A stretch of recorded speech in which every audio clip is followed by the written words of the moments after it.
గంటల పాటు బట్టలోడ తీసి రాట్లతో కట్టేసి కొడితే అతని పైన ఆ బాధ్యులపై ఎవరైతే ఈ ఘటనలో పాల్గొన్నారో వాళ్ళపైన ఏం సెక్షన్స్ పెట్టారన్న మీరు? చట్ట ప్రకారం అంటే హత్యా ప్రయత్నం, ఖచ్చితంగా వీళ్ళపైన హత్యా ప్రయత్నం సంబంధించిన సెక్షన్స్ మీరు పెట్టారా? కాదన్నా, అసలు చెప్పండి అన్న. ఇక్కడ అందరూ ఉన్న వాళ్ళు ఇదేమి సీక్రెట్ కాదు, వ్యాపారం కాదు కదా, వ్యాపారం కాదు కదా అన్నా. అన్న ఇక్కడ ఎవరిని ఇబ్బంది పెట్టడానికి కాదు. కాకపోతే నేను కోరుకునేది ఏంటంటే ఎఫ్ఐఆర్, అమ్మ ఒక్క నిమిషం, ఎఫ్ఐఆర్ మీరు ఏదైతే పెట్టారో అది మోడిఫై చేయండి. అతనిపై వీళ్ళపైన ఎవరైతే ఆ సంఘటనలో పాల్గొన్నారో వాళ్ళందరి పైన హత్యాయత్నం కేసు పెట్టండి, డెఫినెట్ గా పెట్టండి.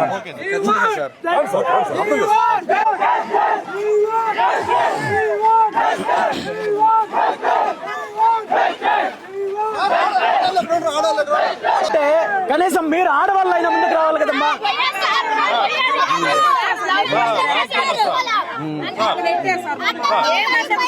ఏం కాదమ్మా, ధైర్యంగా ఉండండి. ఖచ్చితంగా మీకు న్యాయం జరిగేంత వరకు పోరాటం చేస్తాను. వాళ్ళందరికీ శిక్ష పడేంత వరకు నేను ఫైట్ చేస్తానమ్మా. మీరు ధైర్యంగా ఉండండి. ఒక్కటే చెప్తున్నాను, ఎవరైతే ఈ సంఘటనకు పాల్పడ్డారో వాళ్ళని కఠినంగా శిక్షించేంత వరకు మళ్ళీ ఇలాంటి సంఘటనలు పునరావృతం అయితే తరిమి కొట్టే రోజులు వస్తాయని చెప్పి ఈ సందర్భంగా తెలియజేస్తూ మీరందరూ ధైర్యంగా ఉండండి, ధైర్యంగా ఉండండి, ఇదే ఐకమత్యంతో ఉండండి. ఎవ్వరు వెంట్రుకు కూడా పీకలేరు, ధైర్యంగా నిలబడండి. ఏం కాదమ్మా, అక్కడ ఎక్కడైతే మన బిడ్డకు అవమానం జరిగిందో అక్కడికి ఇప్పుడు వెళ్దామో, అక్కడ కూర్చుందాము, నిరసన తెలియజేస్తాము. భవిష్యత్తులో ఇప్పుడు వాళ్ళు ఎవరైతే ఈ దాడిలో పాల్గొన్నారో వాళ్ళను చూసి ఇంకొక 2 తరాలు మళ్ళీ ఇలాంటి సాహసం చేయకుండా ఉండాలి. వెళ్దాం రండి, వెళ్దాం రండి, వెళ్దాం రండి. స్టేషన్ కాదు, అబ్బాయి సరైన బుద్ధి చెప్తామో, మీరందరూ ధైర్యంగా ఉండండి. ఒకప్పుడు ఇవన్నీ చెల్లాయి. దాడులు చేసినా, కొట్టినా, ఇంకోటి చేసినా, చంపినా చూస్తూ చేతులు కట్టుకొని కూర్చుంటారనే కాలం నుండి మన మీద దాడి జరిగితే ఎదురు తిరగతాము, పళ్ళు రాళ్ళు కొడతామనే మెసేజ్ బలంగా వెళ్ళాలి. మీకు అందరికీ అండగా నేను ఉంటాను, మీరు ధైర్యంగా ఉండండి అమ్మా. థ్యాంక్ యూ అమ్మా. ఏం కాదన్నా, అన్నింటికీ సమాధానం చెప్దాం, ధైర్యంగా ఉండండి. మీరు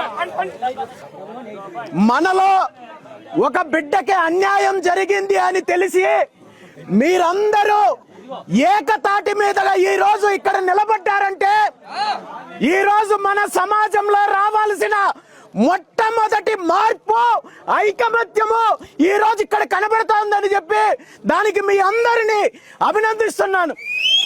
ఎందుకంటే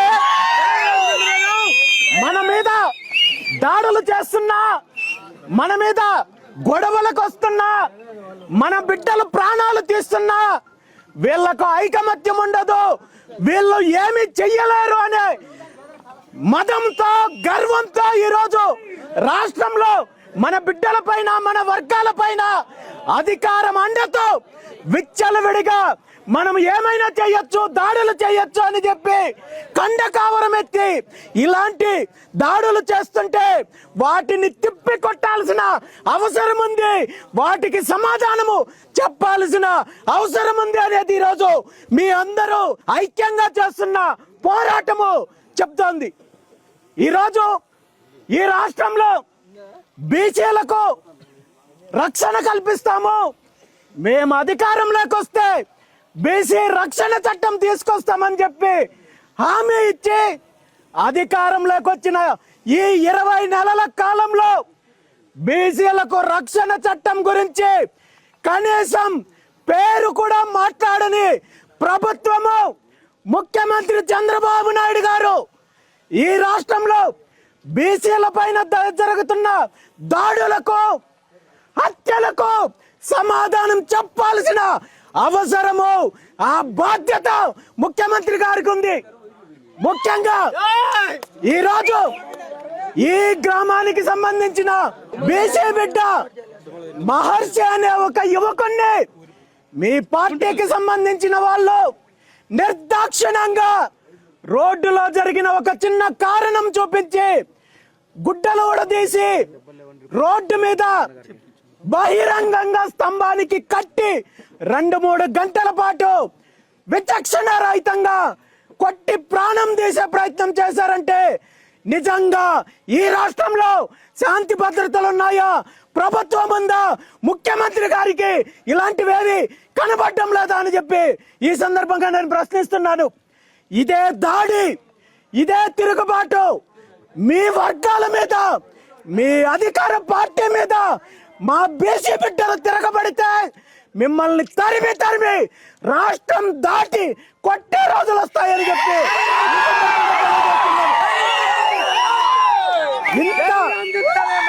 ఇంత ఘోరంగా ఒక యువకుణ్ణి రోడ్డు మీద పట్టపగలు కట్టేసి కొడితే అలాంటి దోషుల పైన కఠినమైన చర్యలు తీసుకోవాల్సిన పోలీస్ వ్యవస్థ చిన్న చిన్న సెక్షన్లు పెట్టి ఈ రోజు అరెస్టులు చూపించి దోషుల్ని కాపాడే ప్రయత్నం చేస్తున్నారంటే ఈ రాష్ట్రంలో పోలీస్ వ్యవస్థ ఎలా పనిచేస్తుందో మనమందరం గమనించాలి. ఈ రోజు నిజంగా ఒక్కటే తెలియజేస్తున్నాను, ప్రకాశం జిల్లా ఎస్పీ గారికి ఒక్కటే డిమాండ్ చేస్తున్నాను. ఎవరైతే ఈ దాడిలో పాల్గొన్నారో వాళ్ళందరి పైన హత్యాయత్నం కేసు నమోదు చేసి వెంటనే వాళ్ళని అరెస్ట్ చేసి బహిరంగంగా శిక్షించాలని చెప్పి డిమాండ్ చేస్తున్నాము. అలా కాని పక్షంలో ఈ రాష్ట్రంలో బీసీ యువకులు, బీసీ బిడ్డలు తిరగబడితే మీ ప్రభుత్వానికి సరైన బుద్ధి చెప్పే రోజు వస్తుందని చెప్పి ఈ సందర్భంగా తెలియజేస్తూ దోషుల్ని శిక్షించేంత వరకు మీ అందరికీ నేను అండగా ఉంటానని చెప్పి తెలియజేస్తూ భవిష్యత్తులో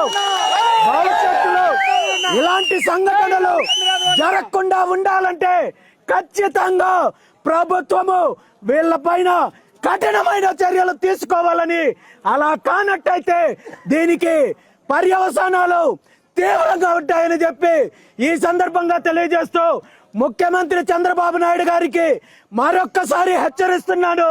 ఈ రాష్ట్రంలో బీసీ బిడ్డల యొక్క సహనాన్ని పరీక్షించొద్దు, బీసీ యువత యొక్క సహనాన్ని పరీక్షించొద్దు.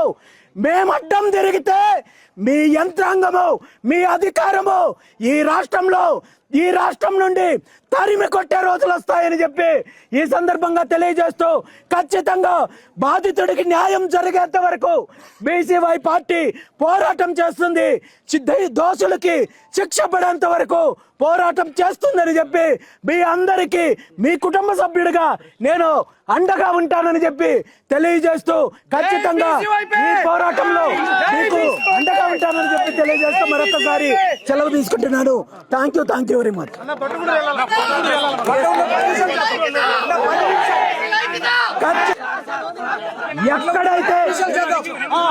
ఎక్కడైతే మన బీసీ బిడ్డకు అవమానం జరిగిందో, హత్యా ప్రయత్నం జరిగిందో అక్కడికి వెళ్ళి నిరసన కార్యక్రమం చేస్తున్నాను. నాతో పాటు మీరందరూ కూడా కథలు రావాలని చెప్పి తెలియజేస్తున్నాను. Thank you.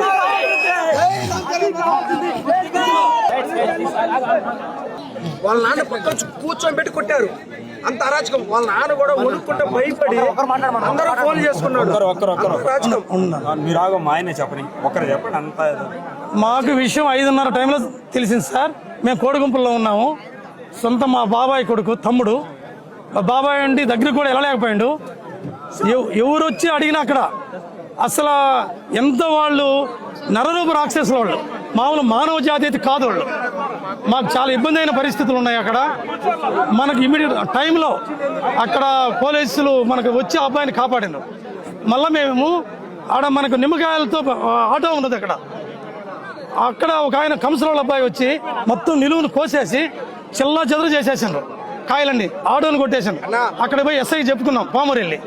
అప్పుడు సారు స్పందించి ఒక ఇద్దరిని పంపించేసి ఆటోను మాత్రం తీసుకురావడం జరిగింది. బాబునైతే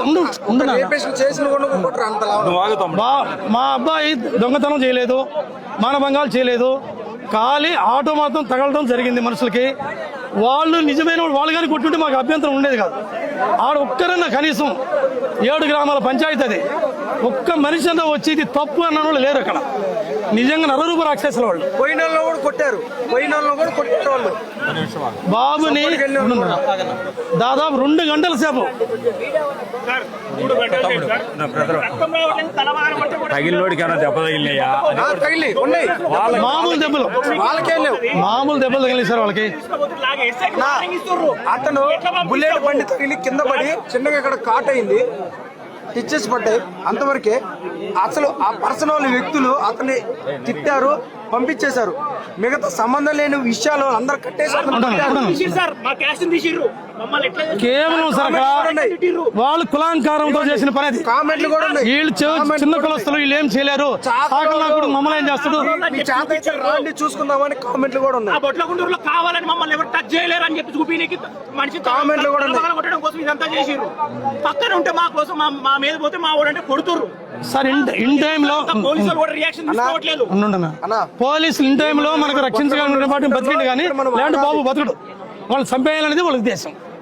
ప్రతి ఒక్కరు బొట్లగుంట సెంటర్ లో నిలబడాలంటే భయపడతారు. ప్రతి ఒక్క వ్యక్తి కూడా, ఏ వ్యాపారం కూడా ఎవరు పెట్టలేరు. వాళ్ళంత సెంటర్ లో మెయిన్ ఉంది. మనం అదే బొట్లగుంట సెంటర్ లో ఇప్పుడు నిలబడతాం మన బీసీల కోసం.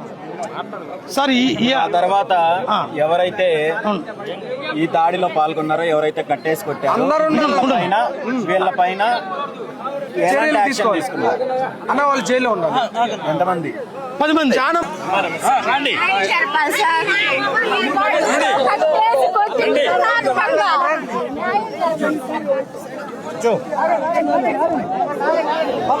మాట్లాడాలి.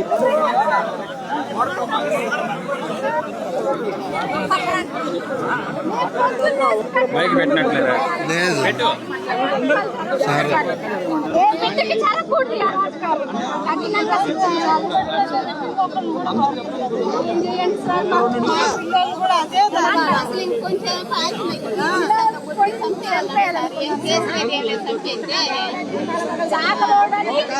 నా బిడ్డలు మేము ఎట్ట బతికించుకోవాలి సార్? నువ్వే న్యాయం చేయాలి సార్. కాదు సార్, సాకులు చిత్రహింసలు పెట్టి 2 గంటలు సేపు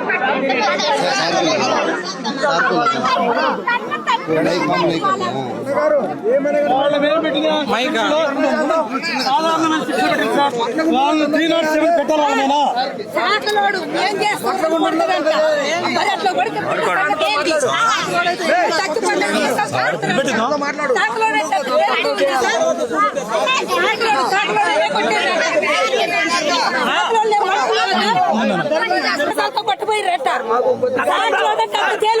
ఇక్కడి నుండి ఆ ఊరికి ఎంత దూరం అమ్మా?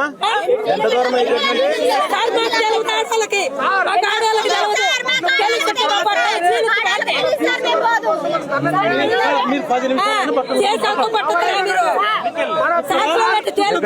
ఊరు ఎక్కడ వస్తుంది? 3 కిలోమీటర్లు. మీరు మేము అందరం వస్తాం. ఇప్పుడు మా అబ్బాయి ఎక్కడైతే కొట్టిందో అక్కడ మీరు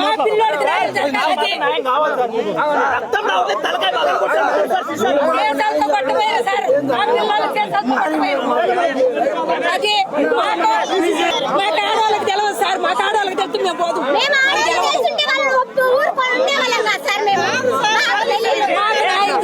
మీకు దండం పెడతాం.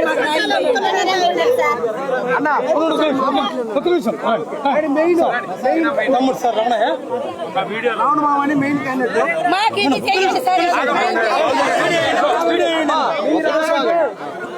ఆ రోజు కూడా 15 బస్తాలు వేసుకుని వెళ్తున్నాం. 4:30-5 ప్రాంతం బొట్లగూడ తీసేది. బ్యాక్ సైడ్ ఉన్న సరే, రోడ్డు మీద వెళ్తున్నప్పుడు ఇవన్నీ సర్వసాధారణంగా జరుగుతాయి. అది కథ పక్కన పెట్టండి. తర్వాత జరిగిన సంఘటన కదా ఇంపార్టెంట్. తర్వాత అక్కడ ఉన్న వాళ్ళు 10 మంది ఒకేసారి వచ్చి కొడుతున్నారు. అక్కడ ఉన్న మళ్ళీ బాయ్ కమ్యూనిటీ వాల్మీకి వాళ్ళు అడ్డం వచ్చారు. వాళ్ళని ఎవరిని దగ్గరికి రానివ్వలేదు. వాళ్ళు కొట్టిన వాళ్ళంతా ఎవరన్నా? అంతా చాలా మంది ఉన్నారు. చౌదరీస్ ఉన్నాడు, యాదవ్ అబ్బాయి ఉన్నాడు, కంసల్ అబ్బాయి ఉన్నాడు. చౌదరీస్ ఎక్కువ. ఆరోళ్ళ అబ్బాయి కూడా ఉన్నారు. అన్న మన యాదవ్స్ ఉన్నారు, మాలోళ్ళు అబ్బాయిలే. ఉన్నారు, అందరూ ఉన్నారు. సార్, ప్రధానమైన వ్యక్తులు చౌదరీస్. ఒక 2 గంటల సేపు నా స్టాప్ కొట్టాను. వీళ్ళన్న ప్రధానమైన వాళ్ళు ఇతను మనిషికి రక్తం పడి తలకాయ బాగా కొట్టాలంటాడు అన్న, చంపేద్దామంటాడు. ఇప్పుడు వీళ్ళని అరెస్ట్ చేశారా? వదిలేస్తున్నా ఏందని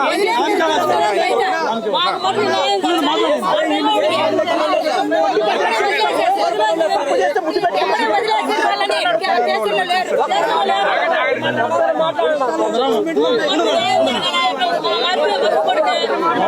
సార్ 304 పెట్టాలా, వాళ్ళ మాత్రం ఖచ్చితంగా రిమాండ్కి వెళ్ళాలా. వాళ్ళు ఏంటంటే డబ్బులు పెట్టి మనం బయటకు వచ్చేస్తాం అనే ఆలోచనలో ఉన్నారు. మీరు మాత్రం గట్టిగా యాక్షన్ తీసుకోవాలి. మళ్ళా జీవితంలో జరగకూడదు అట్లా. ముక్కుమ్మడి దాడిలో వాళ్ళు పెట్టిన స్టేషన్ లో పెట్టిన సెక్షన్ ఏవి కూడా కనీసం కేసు నిలబడే సెక్షన్ ఒకటి కూడా లేదు.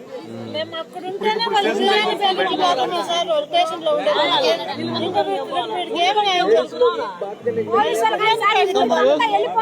అన్ని సంఘాల నుంచి కూడా ముందుకు వచ్చారు, సపోర్ట్ చేస్తున్నారు.